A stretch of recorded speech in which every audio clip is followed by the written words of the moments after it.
count that all the agencies did in Butte County. And when it comes to, in particular, Chico, I mean, the count in Butte County was 1,500 people. In Chico, it varies between, I would say, 1, 2, 3, 400. We went down and we were told also by the business owners downtown that we were a big push in getting the people downtown, that it was clean, it made people feel safer. And they came downtown and all sales went up at Christmas, and it was a pretty awesome deal. I love the downtown area, love shopping here. Came to Chico a number of years ago as a student and loved the downtown area then, and have always loved it and love coming down here. We have noticed a change in the number of people that are hanging out on the streets, and we just wanted to be a positive help. I do want to say that all the homeless downtown or the homeless in our town are not the same. There are the charming homeless that we love to help. There are the desperate homeless that we love to help. And then there are the people who we would just like to leave the downtown because they are not respectful. On a most simple level, I think one of the things the community has to realize is that this problem's not going away. And so I think that they have to become comfortable with the fact that we're going to be seeing homeless people on the streets, and therefore most simple things, which is eye contact, where you can you talk to somebody and just treat them as you would someone else and not somebody who's disenfranchised. We work 6 days a week, 2 hours a day, from 7:30 in the morning to 8:30 in the morning, and we do between Wall and Salem Street and from 1st to 5th every morning. It's a tragedy. Definitely there are more homeless. My understanding is there's more homeless now than there's been in a long time in this country, and it's a national problem. It's a Chico problem. It's a problem everywhere in the state of California. Everywhere we go, we see situations where homeless people living out on the streets and with nothing to do and basically sitting there. It's sad. It's sad to watch, it's sad to see, and everything else. But along with that comes the situation of all of us, the homeless and everybody else, have to have a social conscience to our community and what's going on around us.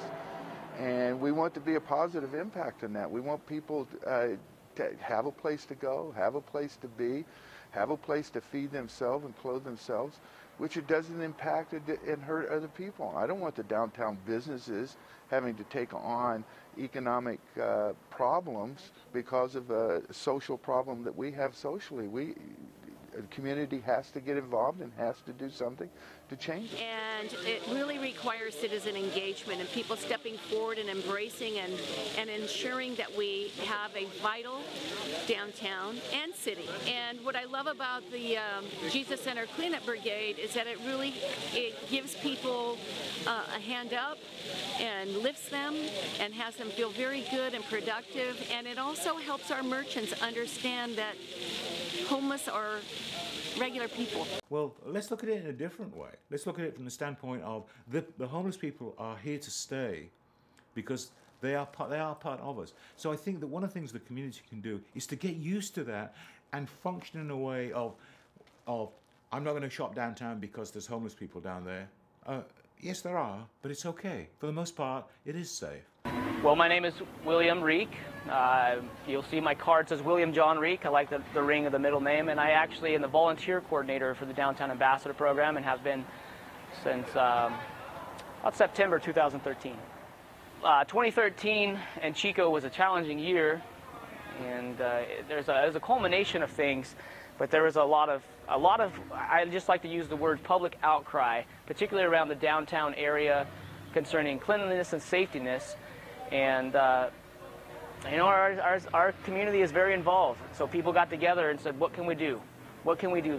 There are these things happening downtown that may have happened in the past, but now it's happening regularly and far too frequently. It really comes down to our community and what it is that we want to uphold, all dollar signs aside, all society structure aside. It's what kind of place do we want to live in? And is it worth your time to come down and help? Is it worth your time to be involved? Not necessarily money. I mean, you can't throw money at problems. Well, you can, and then we get to where we are now. A kid doesn't raise itself on money. You need to be a parent to the kid. You can buy them a car, you can buy them clothes, you can buy all those things that they need, but if you're not a parent, the moral compass and the emotional support that they need is void. So we could solicit ourselves for money out here and say that we're going to combat this problem with money. I don't think it would be as effective as what we found, that person-to-person interaction, that human element, citizen engagement, being down here, taking the time, making it worth your time to be involved on what type of community you wish to have. One of the guys on the R-Town, one of the people that helped start this program, didn't think it was going to work, and he was absolutely blown away. He actually came up to me, he goes, some of these homeless do want to work, and I'm like, yeah, absolutely. I go, it's as diverse as the rest of the population. You know, you got your troublemakers and you got ones that are just there by bad circumstances, and it just opened a lot of people's eyes to where they're like going, okay, and they started looking at the homeless as people, you know. And I like to say homeless is my address, not my name, and that's what I try to get across to people, is like, these are people, these are individuals. You can't just lump them all under one. What could an individual person do to help a homeless person? Well, the most immediate thing is to treat them as any other citizen, which is basically, as I've said, fair play of engagement where you can. I think to support the agencies that are seeking to help homeless people, and that includes the Jesus Center and other agencies that are doing the same thing from that standpoint. And more so, a lot of them are friends, and they see so-and-so turning the page. It's like, man, you're doing this, and we were just doing that yesterday. I could see you doing it. Maybe I can do that too. And it looks like you're doing well. You're happy. You're shining, and you can see that in a person's character. And if you can be inspired by someone that you trust, a lot of what we do is based on trust. It's hard to recommend a service to somebody when you first meet them, because it's like, who the hell are you? Some stranger telling me what I should or shouldn't be doing with my life. But after months of knowing somebody, you begin, like anything, a friendship, and then that you get a trust a little bit, so you accept a little bit more. It's like, this person's been a good person. I got to know their story. Never said a bad word to me. I think I'm gonna maybe try this thing, and so that actually is the same thing with the folks on the streets, helping folks on the streets. It's that connection. You've already fostered that relationship, and then you lead by example.